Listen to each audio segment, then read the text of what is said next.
you going? Welcome to Gardenworld.tv, and there's something very seedy going on in the Gardenworld seedling section today, and we're going to sow some seeds, get them in early. It's the middle of winter and we'll have them up and ready for spring. The cheapest way you can get yourself some tomato seedlings is to do the following.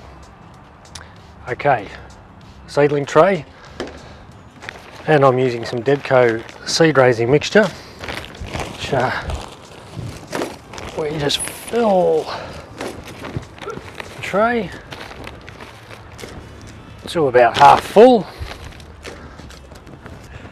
Okay, so we take the tray, half fill it with seed raising mix, using Debco seed raising mix here. I like to flatten it down with a handy little tool, and have a nice flat surface to be able to sow the seed on. Alright, what we're going to do here is make some little houses for all these little fellas, and pretty much split it up like this. The worst thing that can happen is to mix your varieties up. Of course, many a person come and ask me every year for a tomato that was fantastic, that grew beautifully, it was red, it was round. Can they just tell me what variety it was? And of course I say to them, mark the plants carefully from last year, record your results, and that way you'll know what is the best one to grow. Alright, we're going to put in a few Burnley shore crops, but I must say, one thing I would do at this stage is apply some water to the mix. So you've got a nice flat surface, and then apply some water. So what we're trying to do here is sow the seed on top of the seed raising mix. Okay, so not in the mix, on the top.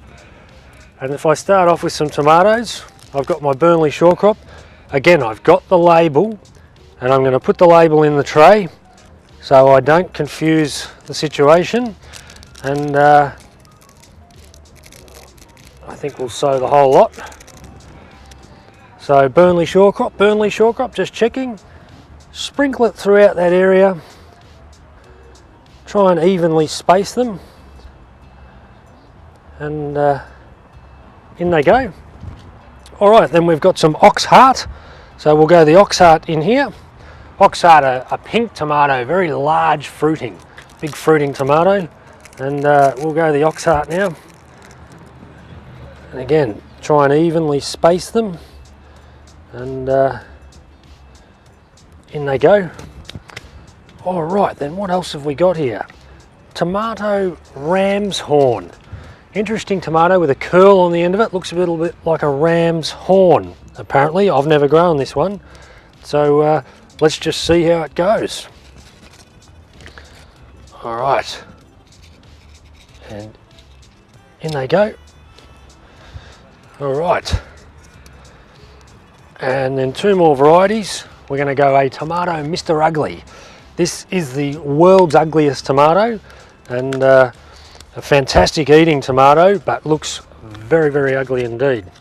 But we'll just put some Mr. Uglies in the middle here, like so.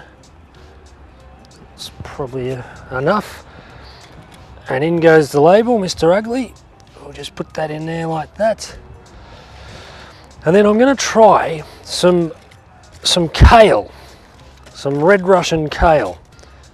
Here she is here, and a lot of talk about kale lately, about it being very high in iron and very healthy for you.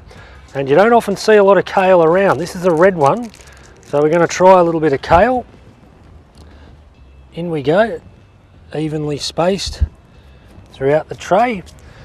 Okay, so there is our seeds, 5 different varieties, all ready to go. Now you could use seed raising mix to cover them, but I find the vermiculite really nice substance. It's spongy and it's fantastic for the top of the trays. It'll hold the moisture well, and it's easy for the seeds to penetrate through once they grow. So you can just throw that on like that. Alright, now that tray there is almost ready to go. All we need to do is add a little bit of H2O. All right, Now from here on we want to keep this seed growing, or we want to germinate this seed with the temperature at about 22 degrees. Now this time of year that can be a little bit difficult. This little tray here, very popular for raising seeds, helps keep it humid and high temperature, because as well as 22 degrees we want the humidity as high as possible. And of course another fantastic idea are these heat trays. You can get them at the nursery and power them up, and there are ones with thermostats. This is a very simple one. You'll find it's a little bit cheaper, and it will warm the soil. And warming the soil is what these spring growing varieties love. So to get some heat under the plant is even better than having overhead heat. So and what you'll find is your wholesale nursery will have them in a greenhouse with heaters on and are maintaining that high temperature. They may even start them in a germination chamber. We haven't got those facilities, so what we're going to do is keep them as warm as possible, and we should have no problem at all with germinating them.